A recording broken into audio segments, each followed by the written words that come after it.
रुक्मणी माता जो है गर्भवती होती है, उनके गर्भ से एक बच्चा जन्म लेता है, नाम होता है प्रद्युम्न। अब विचार करिए कि ये प्रद्युम्न कौन है। देखिए ये जो प्रद्युम्न है ये साक्षात कामदेव है। कामदेव ही भगवान कृष्ण के यहाँ पुत्र बन करके आते हैं, जिनका नाम होता है प्रद्युम्न।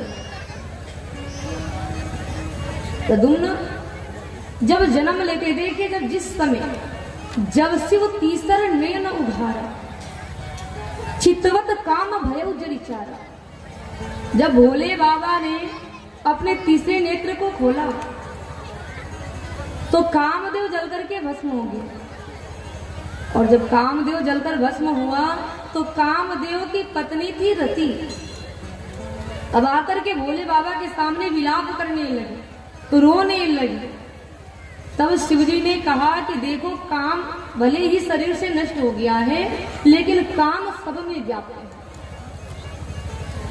रति कहने लगी कि भले ही काम सब में व्याप्त हो, लेकिन मेरे पति शरीर कब पाएंगे। तब भोले बाबा ने कहा कि जाओ द्वापर युग का इंतजार करो, जब भगवान कृष्ण का अवतार होगा तो कृष्ण के यहाँ रुक्मणी जी के गर्भ से तुम्हारे पति प्रकट होंगे, नाम होगा प्रद्युम्न। तो देखिए वही कामदेव जो हैं तो रुक्मणी माता के गर्भ से पैदा होते हैं, नाम पड़ता है प्रद्युम्न। देखिए उस समय एक राक्षस था संबरासुर नाम का, बड़ा दुष्ट था, लेकिन उसे वरदान मिला था कि भगवान कृष्ण का पुत्र ही संबरासुर को मार सकता है। अब संबरासुर को जैसे पता चला कि कृष्ण का पुत्र हो गया है, तो देखिए संबरासुर ने क्या किया कि माया के द्वारा भेष बदल करके, अभी प्रद्युम्न 10 दिन के भी नहीं हुए थे, उसने माया द्वारा भेष बदल करके सूचिका गृह से प्रद्युम्न को चुरा लिया, और चुरा कर क्या किया, ले जाकर के समुद्र में फेंक दिया। सोचने लगा कि समुद्र में अनेक प्रकार के जीव हैं, इस बच्चे को निकल जाएंगे, खा जाएंगे, मर जाएगा। अब ये सोचकर संबरासुर प्रद्युम्न को ले जाकर के समुद्र में फेंक दिया। लेकिन भगवान की लीला देखे, भगवान ने ऐसी लीला करी कि उस बालक को एक मछली जिंदा निकल गई।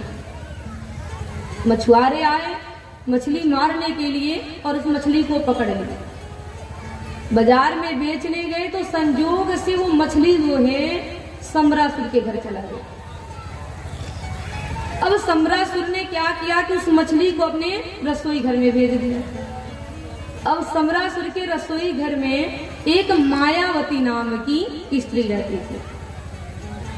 जैसे ही मायावती ने उस मछली को काटा तो उसके पेट से जिंदा एक बालक निकला।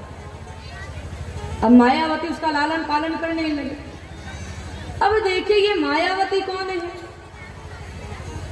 ये मायावती जो है साक्षात कामदेव की पत्नी रति है।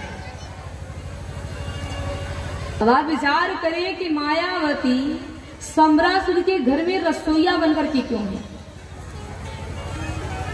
भगवान शिव ने रति से कहा था कि जब भगवान कृष्ण द्वापर युग में अवतार लेंगे तो तुम्हारे पति उनके यहाँ पुत्र रूप में अवतार लेंगे, और तुम संबरासुर के परिवार में रहना, उसके घर में रहना, और वहीं पर तुम्हारी मिलन जो है, तुम्हारा मिलन तुम्हारे पति से होगा।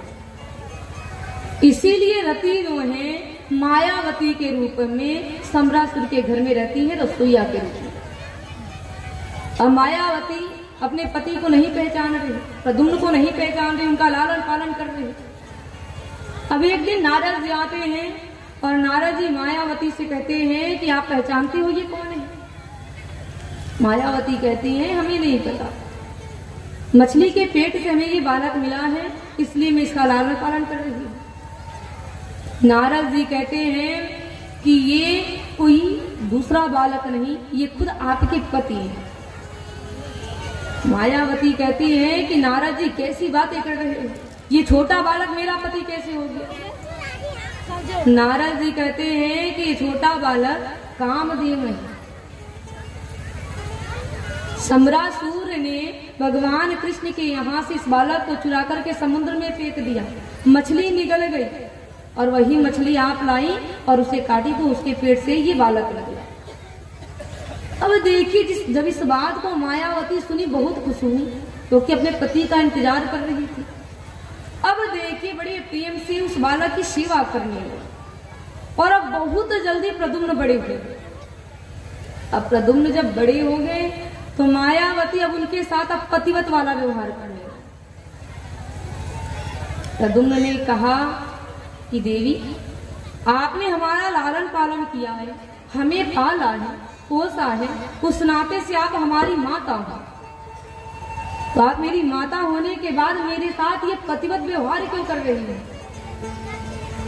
तब यहाँ पर मायावती कहती है कि भगवान नारायण सुतः संबरेणा हितो गृहात् अहम ते अधिकृता पत्नी रति कामो भवान प्रभु। मायावती कहती है कि प्रभु, मैं आपकी माता नहीं हूँ। अरे आपकी माता तो स्वयं रुक्मिणी जी है, आपके पिता स्वयं भगवान कृष्ण हैं। ये सम्रासुर आपको उनके परिवार से चुरा कर लाके समुद्र में फेंक दिया था, लेकिन भगवान की कृपा से आपको कुछ नहीं हुआ। मैं आपकी पत्नी रति हूँ और आप स्वयं कामदेव हैं। अब जैसे इस बात को मायावती कहती हैं, अब यहाँ पर प्रद्युम्न को सारी कथा याद आ जाती है। अब प्रद्युम्न बड़े खुश होते हैं। अब देखिए, मायावती जो है योग माया जानती थी, तो प्रद्युम्न को योग माया की शिक्षा देती है। क्यों देती है? क्योंकि सम्रासुर मायावी था, इसीलिए योग माया की शिक्षा देती है, क्योंकि ये जो विद्या है ये सभी मायाओं को नष्ट कर देता है। कथा आती है कि सम्रासुर के साथ प्रद्युम्न का युद्ध होता है और सम्रासुर प्रद्युम्न जी के हाथों मारा जाता है। आगे